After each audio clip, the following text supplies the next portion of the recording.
ఈరోజు మన కిచెన్లో మైసూర్ పాక్ని ఈ విధంగా ఒకసారి చేసి చూడండి. గుల్లగా చాలా బాగా వస్తుంది. నోట్లో పెట్టుకుంటే వెన్న పూసలా కరిగిపోతుందండి. ఎన్నిసార్లు మైసూర్ పాక్ని చేసినా కుదరని వారికి నేను చెప్పే టిప్స్ని ఫాలో అవుతూ చేయండి. మైసూర్ పాక్ని ఈజీగా చేసేస్తారు.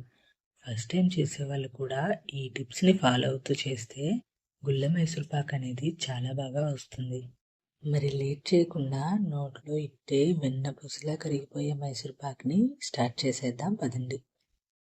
ముందుగా మనం మైసూర్ పాక్ని దేనిలో వేస్తామో దానికి కొద్దిగా ఆయిల్ని అప్లై చేయాలి. ఫైనల్ ప్రాసెస్ అనేది ఫాస్ట్గా ఉంటుందండి. సో ఫైనల్లో ఆయిల్ అప్లై చేయడానికి టైం సరిపోదు. ఇలా బౌల్కి ఆయిల్ని అప్లై చేసి పెట్టుకుంటే చివరన హడావిడి లేకుండా చేసుకోవచ్చు. ఇప్పుడు వేరొక బౌల్లోకి 1 కప్పు వరకు శనగపిండిని తీసుకోవాలి. దీనిని ఆల్రెడీ జల్లించి తీసుకున్నానండి. అలానే అరకప్పు నుండి 1/4 కప్పు వరకు సన్ఫ్లవర్ ఆయిల్ని తీసుకోవాలి. మనం చేసుకుంటున్న మైసూర్ పాక్కి పల్లీల నూనె లేదా నువ్వుల నూనె యూజ్ చేస్తే ఆ ఫ్లేవర్ అనేది మైసూర్ పాక్కి పడుతుందండి. అలా కాకుండా ఇలా సన్ఫ్లవర్ ఆయిల్ యూజ్ చేస్తే ఆ ఫ్లేవర్ రాకుండా ఉంటుంది. ఇలా కలిపి పక్కన పెట్టుకోవాలి. అడుగు మందంగా ఉండే బౌల్లోకి 2 కప్పుల వరకు పంచదారని వేసుకోవాలి. మనం తీసుకున్న 1 కప్పు శనగపిండికి 2 కప్పుల వరకు పంచదార అనేది కరెక్ట్గా సరిపోతుంది. అలానే 1 కప్పు వరకు వాటర్ను వేసుకొని పంచదారని కరగనివ్వాలి. స్లో టు మీడియం ఫ్లేమ్లో పంచదారని కరగనివ్వాలి. ఖచ్చితంగా అడుగు మందంగా ఉండే బౌల్ని తీసుకుంటే మనం చేసుకుంటున్న మైసూర్ పాక్ అనేది అడుగు పట్టకుండా ఉంటుందండి. సాధ్యమైనంత వరకు అడుగు మందంగా ఉండే ఒక పెద్ద బౌల్ని తీసుకొని రెసిపీని చేస్తే చాలా బాగా వస్తుంది. ఇప్పుడు వేరొక బౌల్లోకి 1.5 కప్పు వరకు సన్ఫ్లవర్ ఆయిల్ని వేసుకోవాలి.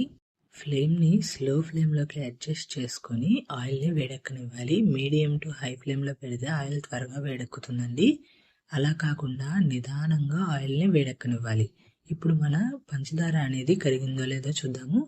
చూడండి, పంచదార అనేది ఇలా కరిగిపోవాలి. గరిటెని సిరప్లో నుండి తీసి చూస్తే డ్రాప్స్లా పడుతూ ఉండాలి. లేదా ఇలా చేతితో చూస్తే బంకలాగా గమ్మలాగా అతుక్కోవాలి. ఒక తీగ పాకంలాగా చేస్తే సరిపోతుంది. ఇలా ఒక తీగ పాకంలా చేసుకున్న తర్వాత ఫ్లేమ్ని స్లో ఫ్లేమ్లోకి అడ్జస్ట్ చేసుకొని మనం ముందుగా కలుపుకున్న శనగపిండిని ఈ సిరప్లో వేసుకోవాలి. డైరెక్ట్గా శనగపిండిని సిరప్లో వేస్తే చాలా కష్టంగా అనిపిస్తుందండి. అలా కాకుండా ఇలా శనగపిండిలోకి ఆయిల్ని అప్లై చేసి వేసి చూడండి. చాలా సింపుల్గా ఈజీగా కలిసిపోతుంది సిరప్లోకి. శనగపిండిని సిరప్లోకి వేసుకున్న తర్వాత మీడియం ఫ్లేమ్లోకి సెట్ చేసుకొని అంతా కలిసిపోయేలాగా మిక్స్ చేసుకోవాలి. ఇలా 1 నుండి 2 నిమిషాల వరకు కుక్ చేసుకోవాలి. 1 నుండి 2 నిమిషాల వరకు మీడియం ఫ్లేమ్లో కుక్ చేసుకుంటే ఈ విధంగా కుక్ అవుతుందండి. చూడండి, ఇలా కుక్ చేసుకోవాలి. ఒకవైపు ఇలా శనగపిండిని ఉడికించుకుంటూ ఉన్నాం కదా, అలానే మరొక వైపు ఆయిల్ని కూడా వేడెక్కనిచ్చాము. ఇలా స్లో ఫ్లేమ్లో ఆయిల్ వేడెక్కిన తర్వాత ఒక్కొక్క గంట తీసుకొని మన శనగపిండిలోకి వేసుకోవాలి. చూడండి, ఇలా ఒక్కొక్క గంట తీసుకొని ఉడుకుతున్న శనగపిండిలోకి ఈ ఆయిల్ని వేసుకుందాము. ఇక్కడ గమనించాల్సిన విషయం ఏంటి అంటే 2 స్టవ్లు ఆన్లోనే ఉండాలి. అలానే ఫ్లేమ్ని స్లో ఫ్లేమ్లోకి అడ్జస్ట్ చేసుకొని ఆయిల్ని ఒక్కొక్క గంట తీసుకొని మన శనగపిండిలో వేసుకొని కలుపుతూ ఉండాలి. 1 గంట ఆయిల్ని తీసుకొని శనగపిండిలో వేసుకొని ఆయిల్ అనేది శనగపిండికి అంతా మిక్స్ అయ్యేలాగా మిక్స్ చేసుకోవాలి. ఇలా ఆయిల్ అంతా శనగపిండిలోకి మిక్స్ చేసుకున్న తర్వాత మాత్రమే మరొక గంట ఆయిల్ తీసుకొని మిక్స్ చేసుకోవాలి. ఇలా 1 గంట వరకు ఆయిల్ వేసుకున్నాం కదా, ఆయిల్ అంతా శనగపిండికి ఇలా పట్టేలాగా మిక్స్ చేసుకోవాలి. ఇలా అంతా కలిసిపోయిన తర్వాత మరొక గంట ఆయిల్ని తీసుకొని వేసుకోవాలి. చూడండి, ఇలా ఆయిల్ అంతా కలిసిన తర్వాత ఒక్కొక్క గంట వేసుకొని శనగపిండికి కలిసిపోయేలాగా మిక్స్ చేసుకోవాలి. ఇలా కలుపుకుంటూ ఉంటే శనగపిండి అనేది నొరగలాగా ఫామ్ అవుతుందండి. ఆ స్టేజ్ వరకు కొద్దిగా ఆయిల్ని వేసుకుంటూ కలుపుకుంటూ ఉండాలి.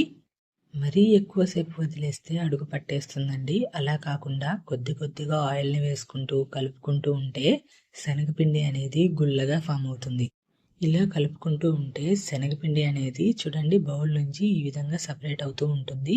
ఈ స్టేజ్ వరకు కొద్దిగా ఆయిల్ని వేసుకొని మిక్స్ చేసుకుంటూ ఉంటే గుల్లగా నోట్లో ఇట్టే కరిగిపోతుందండి మన మైసూర్ పాక్ అనేది. గమనించారా? ఇలాగా నొరగలాగా ఫామ్ అవ్వాలి. ఇలా కొద్దిగా పొంగుతూ ఉండాలి. ఇలా నొరగలాగా ఫామ్ అయినప్పుడు ఒక అరకప్పు వరకు చివరగా ఆయిల్ని వేసుకోవాలి. ఇలా ఆయిల్ వేసుకున్న వెంటనే ఒకసారి అంతా మిక్స్ చేసుకొని బౌల్లోకి తీసుకోవాలి. ఈ స్టేజ్లో బౌల్కి ఆయిల్ అప్లై చేయడం కుదరదు కదా, సో ముందుగానే ఆయిల్ అప్లై చేసుకున్నాము. ఆ బౌల్లోకి ఇలా మిక్స్ చేసుకున్న మన మైసూర్ పాక్ని వేసుకోవాలి. మనం చివరగా వేసుకున్న ఆయిల్ అనేది శనగపిండిలో కలిసేలాగా ఒకసారి మిక్స్ చేసుకోవాలి. చూడండి, ఇలా కొద్దిగా కలుపుకుంటే సరిపోతుంది. మరీ ఎక్కువసేపు కలుపుకుంటే గట్టిగా అవుతుందండి. అలా కాకుండా ఒకసారి అంతా మిక్స్ చేసుకొని బౌల్లోకి తీసుకోవాలి. ఇలా మైసూర్ పాక్ని ఒక బౌల్లోకి తీసుకున్న తర్వాత దీనిని లైట్గా ప్రెస్ చేస్తూ అడ్జస్ట్ చేసుకోవాలి. మరీ గట్టిగా ప్రెస్ చేయకూడదండి. ఎక్కువగా ప్రెస్ చేస్తే మైసూర్ పాక్ అనేది గుల్లగా రాదు. ఇలా లైట్గా ప్రెస్ చేస్తూ కొద్దిగా ఆరనివ్వాలి.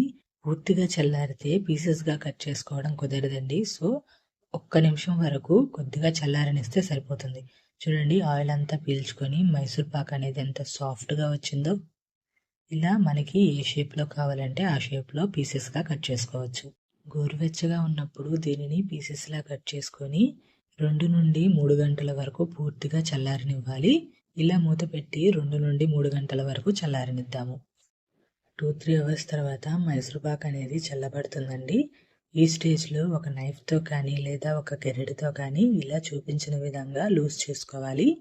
ఇలా మైసూర్ పాక్ని లూజ్ చేసుకుంటే టర్న్ చేసుకునేటప్పుడు ఈజీగా రిమూవ్ అవుతుంది. ఇలా ఏదైనా ప్లేట్ని పెట్టుకొని టర్న్ చేసుకుందాము. ఇలా చివరన లూజ్ చేసుకొని టర్న్ చేసుకుంటే ఈజీగా రిమూవ్ అవుతుంది. చూడండి, ఇలా కొద్దిగా ట్యాప్ చేసి తీస్తే ఈజీగా రిమూవ్ అయిపోతుంది. అంతేనండి, ఎంతో టేస్టీగా ఉండే గుల్ల మైసూర్ పాక్ అనేది రెడీ అయిపోతుంది. చూడండి ఎంత గుల్లగా ఫామ్ అయిందో. చిన్న చిన్న టిప్స్ని ఫాలో అవుతూ చేస్తే గుల్ల మైసూర్ పాక్ అనేది నోట్లో వెన్న పూసలా కరిగిపోతుంది. ఎప్పుడు చేసినా ఎన్నిసార్లు చేసినా ఈ టిప్స్ని ఫాలో అవుతూ చేయండి. మైసూర్ పాక్ అనేది చాలా బాగా వస్తుంది. ఇటువంటి యమ్మీ రెసిపీ మీకు నచ్చినట్లయితే నా ఛానల్ని సబ్స్క్రైబ్ చేయండి.